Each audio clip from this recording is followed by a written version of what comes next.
નમસ્તે મિત્રો, આપ સૌ સાહિત્ય પ્રેમી વાચન પ્રેમી મિત્રોનું ઓડિયો ગુજબુક્સમાં સ્વાગત છે. અત્યારે આપણે વાંચી રહ્યા છીએ વર્ષના પ્રત્યેક દિવસ માટે એક એમ 365 સુંદર સંદેશાઓ સાથેનું આ અદ્ભુત પુસ્તક ઉઘડતા દ્વાર અંતરના. ડિસેમ્બર 13. જ્યારે હું ખુલ્લા અને રાજી ખુશીથી તૈયાર થયેલા વાહકોમાં અને વાહકો દ્વારા કામ કરી શકું, ત્યારે જ અદ્ભુત ઘટનાઓ સર્જાઈ શકે છે. જેઓ એ જુએ છે તેઓ એની પાછળ મારો હાથ રહેલો છે એ નિહાળી શકે છે અને તેમને ખ્યાલ આવે છે કે પોતાની જાતે તો તેઓ આ કામ કરવાને શક્તિમાન નહોતા જ. તેઓ જાણે છે કે હું ખરેખર જ તેમનામાં અને તેમની દ્વારા કામ કરું છું.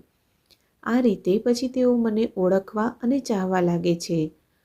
એટલે તમારા જીવનમાં જે કંઈ બની રહ્યું હોય તે સઘળી બાબતો માટે આભાર માનવાનું ચૂકતા નહીં.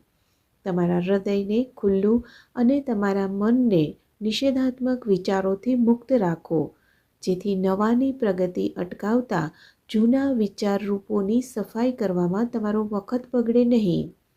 હંમેશા યાદ રાખો કે સરળતા એ મારી નિશાની છે.